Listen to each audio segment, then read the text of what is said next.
Halo and welcome back teman-teman netizen atau warganet yang saya hormati semuanya. Di konten terbaru hari ini saya ingin memberikan match analysis dari pertandingan El Clasico antara Real Madrid versus Barcelona yang berakhir untuk kemenangan Barcelona dengan skor telak 0-4. Dengan skor telak 0-4. Dengan skor telak 0-4 dan dengan skor telak 0-4. Puas kan?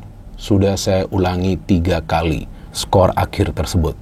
Tapi satu hal yang perlu kita pahami, bahwa memang musim ini Barcelona bermain sepak bola yang sangat berbeda dibandingkan musim-musim sebelumnya. Memang kita tahu pada saat Barcelona dilatih oleh Pep Guardiola, Barcelona adalah tim seperti mesin yang tidak berhenti untuk mencetak gol. Dan sekarang saya mulai melihat, walaupun masih di awal musim, bahwa Barcelona kembali bermain seperti dulu pada saat dilatih oleh Pep Guardiola. Memang Hansi Flick mengandalkan pressing, passing, dan juga movement of the ball dalam taktik yang diterapkan. Tapi selain itu juga, ternyata pelatih ini mengadopsi sebuah taktik yang berbeda, yaitu memakai perangkap offside, yang selalu berhasil sepanjang awal musim ini.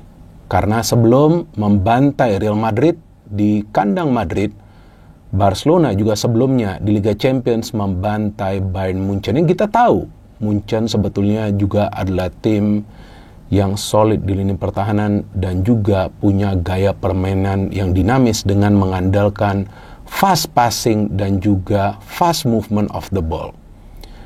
Jadi saya pikir kemenangan dari Barcelona ini bukan berbau keberuntungan atau bukan karena Madrid tidak bisa memainkan beberapa pemain inti. Tetapi kemenangan dari Barcelona ini adalah murni karena 2T. Yang pertama adalah taktik dari pelatihnya, dan yang kedua adalah teamwork dari para pemainnya. Sedangkan dari Real Madrid yang saya perhatikan, teamwork di antara para pemain, apalagi di lini pertahanan itu, tidak terjalin secara baik. Buktinya adalah gol pertama dari Barcelona yang dicetak oleh Lewandowski, yang pada saat itu para pemain Madrid coba untuk mengikuti gaya bertahan dari para pemain Barcelona yang memakai perangkap offside, tapi ternyata Mendy yang terlambat untuk naik, sehingga Lewandowski berada dalam posisi onside dan bisa mencetak gol pertama bagi FC Barcelona. Sedangkan di tengah, saya tidak melihat ada pemain yang bisa mengkreasi serangan bagi Madrid untuk bisa memberikan feeding bola yang akurat kepada Vini atau juga Mbappe di babak pertama. Tapi di babak kedua dengan masuknya Modric, ia sedikit membaik karena buktinya Mbappe mendapatkan 3 peluang dalam situasi yang ideal untuk mencetak gol di babak kedua itu, tapi 3-3-nya dia syuting langsung ke penjaga gawang Barcelona yang namanya Peña.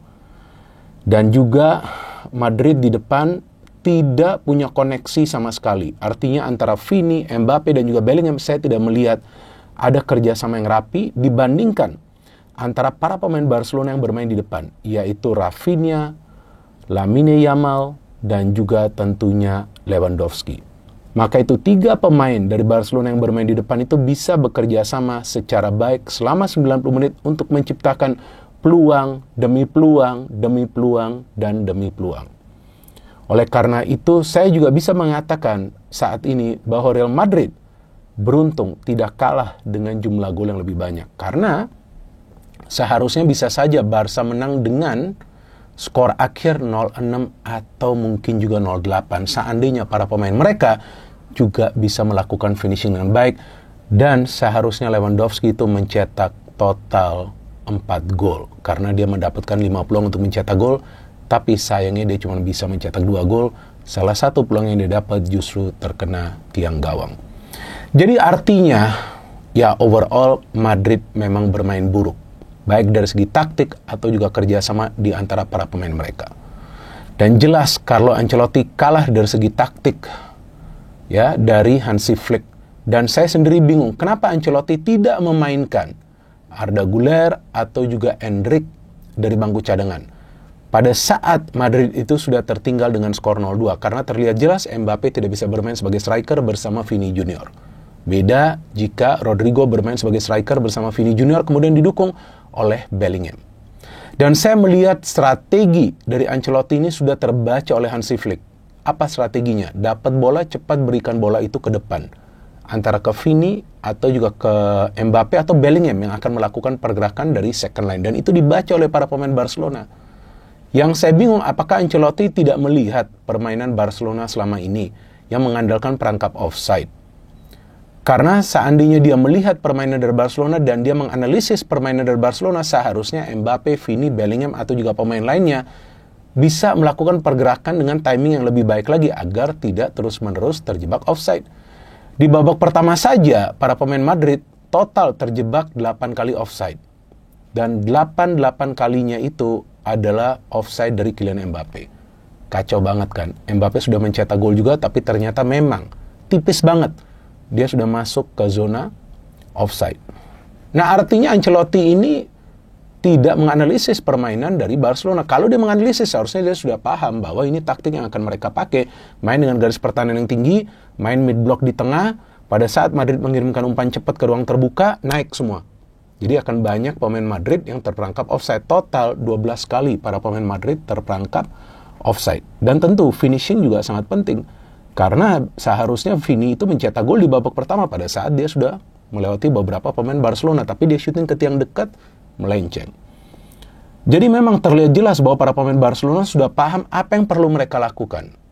Dan memang Barcelona punya banyak sekali pemain muda.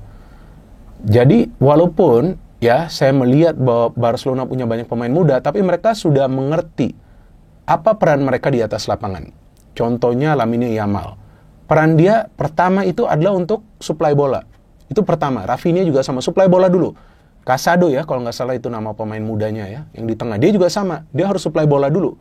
Jadi bukan artinya mengandalkan skill individu atau coba untuk bermain dengan banyak gaya. Fermin Lopez sama seperti itu. Dan Barca ini skuadnya muda. Iya kan, seperti yang saya jelaskan juga di konten sebelumnya. Bahwa Barca ini skuadnya muda.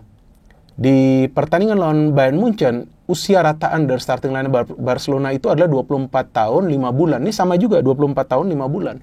Jadi memang mereka punya skuad yang muda. Itulah luar biasanya Hansi Flick. Bisa menyatukan para pemain muda. Biasanya para pemain muda ini kan punya ego yang tinggi, punya keinginan untuk bermain secara individu, tapi enggak, mereka tahu peran mereka adalah untuk feeding bola. Dari jalannya pertandingan, ya memang terlihat Madrid all out. Tapi all outnya nggak jelas, nggak ada pola permainannya. Maka itu Barcelona yang mendapatkan peluang on target pertama dari Lamine Yamal tuh kalau nggak salah. Kan lihat pergerakan dia, pas banget timingnya, nggak kena offside. Jadi memang para pemain Barcelona tuh main dengan yang namanya satu sentuhan passing. Passing sekali di tengah, pemain yang dapat bola, nggak boleh lama menguasai bola, cepat berikan bola itu ke depan lagi. Karena Barcelona punya pemain-pemain yang cepat di depan yang bisa mencari ruang. Lewandowski walaupun usianya sudah tidak muda, tapi kecepatannya masih bisa diandalkan. Jadi babak pertama ini memang terlihat lah para pemain Barca lebih menahan diri, mereka coba untuk main counter dulu, dan Madrid yang ngegas. Nah di babak kedua, sepertinya para pemain Madrid juga mulai kekurangan tenaga, bukan kehabisan, kekurangan tenaga. Jadi Barca main dengan tempo yang lebih tinggi lagi, maka itu mereka langsung mencetak gol. Itu umpannya berkelas banget itu dari Casado ya, kepada Lewandowski ya. Itu berkelas banget, masa dia bisa memberikan umpan seperti itu tanpa juga di-press. Dan Lewa memang tidak berada dalam posisi offside, dia bisa mencetak gol. Kemudian second goal kita lihat Balde bisa memberikan umpan. Jadi memang dua fullback dari Madrid ini juga gak bermain baik, Vasquez dan juga di sebelah kiri ada Mendy. Dan kemudian Rafinha yang bisa mencetak gol ya. Lamal mencetak gol ini juga karena si Rafinha yang memberikan umpan ya. Bagus sekali kan Lewandowski pertama memberikan bola kepada Rafinha dengan kepalanya, Rafinha ke Lamal, Lamal bisa mencetak gol, Yamal bisa mencetak gol. Nah sampai salah ngomong nih saya. Terus kemudian Rafinha mencetak gol juga sangat baik ya, long ball. Lagi-lagi kita lihat Vasquez yang tidak bisa mengontrol pergerakan dari Rafinha. Rafinha tinggal lob bola di atas Lunin. Dan memang kita lihat bahwa para pemain Barcelona haus untuk bisa meraih kemenangan di Santiago Bernabeu. Tapi jujur, sejak tadi pagi saya benar-benar ketawa pada saat saya membaca komen-komen dari fans Barcelona ya, yang berkomentar di akun IG saya dan juga di konten dari channel YouTube Triple B ya, yang secara sarkas tuh komen ya tentang Madrid kalah. Saya jujur ketawa karena sebetulnya ini bukan pertama kalinya Barcelona bisa menang di Santiago Bernabeu dengan skor 0-4. Sebelumnya saya ingat pada saat masih dilatih oleh Xavi yang belum lama pada saat itu melatih Barca, Barca bisa menang juga dengan skor 0-4. Pada saat itu Aubameyang mencetak 2 gol. Tapi ya di mana sekarang Xavi? Xavi sudah dipecat. Dan pada musim tersebut justru Madrid yang menjadi juara dari Liga Champions dan dari La Liga. Jadi ya saya pikir gak perlu juga over proud. Ya memang fans Madrid tentu kecewa dengan kekalahan ini, tapi masih ada hari esok. Dan wajar jika fans dari Barcelona juga merasa senang. Tapi gak perlu juga seharusnya overexcited karena masih awal musim. Target dari Barcelona itu adalah untuk kembali berjaya di La Liga dan coba untuk menjadi juara di Liga Champions. Jadi ini masih permulaan yang baik, tapi bukan berarti akan serta-merta menjadi juara. Masih ada sisa banyak pertandingan. Dan kita tahu bahwa Barcelona jika memang sudah punya momentum adalah tim yang akan sulit untuk bisa ditaklukkan.